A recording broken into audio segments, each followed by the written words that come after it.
কামরুল ভাই আছে, ভেলায়েত ভাই আছে, এই গ্রামের মধ্যমণি।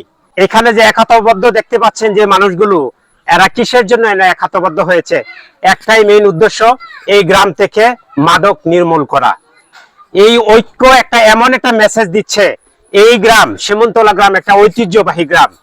আর আজকে যাদেরকে দেখতে পাচ্ছেন এই ব্যানারে, কামরুল ভাই আছে, ভেলায়েত ভাই আছে, এই গ্রামের মধ্যমণি। গ্রামের যে কোনো সমস্যায় দ্রুত গতিতে এগিয়ে আসে। আজকে এই গ্রাম মাদকে ছয় লাভ হয়ে গেছে, এগুলো নির্মূল করার জন্য সশরীরে বাইরে উপস্থিত আছে। আর আজকে এই ঐক্যের মাধ্যমে একটাই প্রমাণ করে, এই গ্রামে আজকে থেকে আর কখনো মাদক ব্যবসায়ী স্থান পাবে না। আপনারা কি বলেন?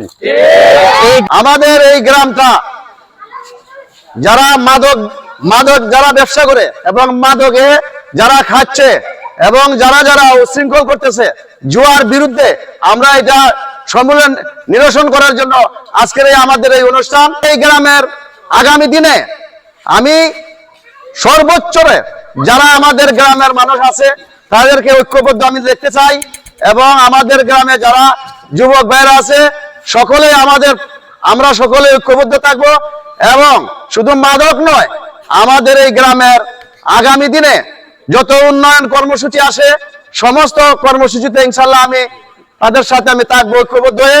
আমরা এই যুব সমাজকে ধ্বংস করার জন্য একটি চক্র এখানে মাদককে পরিকল্পিতভাবে ছড়িয়ে দিচ্ছে, এবং এই পরিকল্পনার আলোকে আমাদের যুব সমাজ ধ্বংসের দিকে এগিয়ে যাচ্ছে। এই যুব সমাজকে ধ্বংসের হাত থেকে রক্ষা করার জন্য এই ঐতিহ্যবাহী সীমন্তলা গ্রামের যুবকরা যে উদ্যোগ নিয়েছে মাদকের বিরুদ্ধে, আমরা এই উদ্যোগের সাথে সম্পূর্ণভাবে আমরা ঐক্যমত পোষণ করছি, এবং মাদককে নির্মূল করার জন্য আমাদের পক্ষ থেকে যত ধরনের সহযোগিতা প্রয়োজন ইনশাআল্লাহ আমরা সহযোগিতা করব। আজকের এই র্যালির মাধ্যমে আমরা এলাকাবাসীকে এবং যুব সমাজ মুরব্বীদের মাধ্যমে একটা সচেতন করতে যাচ্ছি।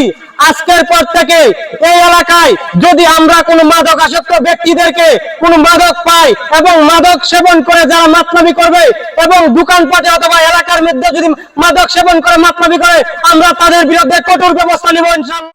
সম্মানিত গ্রামবাসী, অত্যন্ত আক্ষেপের সাথে বলতে হচ্ছে, সীমন্তলা গ্রাম একটা ঐতিহ্যবাহী গ্রাম।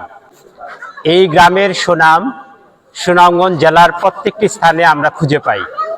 অত্যন্ত দুঃখের সাথে বলতে হচ্ছে, এই গ্রামের এত বড় একটা ঐতিহ্যবাহী গ্রাম, প্রায়শই পত্রপত্রিকা বিভিন্ন স্থানে লিখিতভাবে প্রকাশিত হয় এই গ্রামে মদ জুয়া বিভিন্নভাবে ইয়াং জেনারেশন আসক্ত হচ্ছে।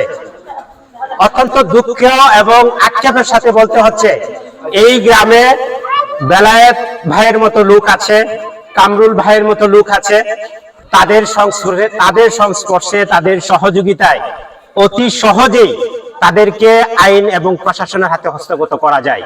এক্ষেত্রে গ্রামবাসীকে ঐক্যবদ্ধ হওয়াটা খুবই জরুরি। আজকের এই ঐক্য দেখে আমার প্রাণটা ঝুরিয়ে গেল সীমন্তলা গ্রামবাসীর পক্ষ থেকে। তবে অদূর ভবিষ্যতে সীমন্তলা গ্রামকে নিয়ে পত্র পত্রিকায় মদ জুয়া এরকম নিকৃষ্ট জিনিস যেন পত্র পত্রিকায় না আসে, সেটা আপনাদের কাছে আশা করব। এবং ভাইকে অবশ্যই আমি এখানে জোরালো ভাবে বলবো, যেহেতু ইয়াং জেনারেশন আপনার পক্ষে আছে, সবসময় আপনার সাথে সহযোগিতার হাতটা থাকে, সেক্ষেত্রে আপনি সক্রিয় ভূমিকা রাখবেন। এই গ্রাম থেকে যেন দ্বিতীয়বার ফার্দার এই যে মদ জুয়া এই ধরনের কিছু নাম যারা আসছে তাদেরকে আইনের সহযোগিতায় হস্তক্ষেপ গ্রহণ করবেন এবং নির্মূল করার জন্য আপনার বলিষ্ঠ ভূমিকা থাকবে, এই প্রত্যাশায় আজকের এই ভিডিওতে কামনা করছি। সবাইকে অসংখ্য ধন্যবাদ।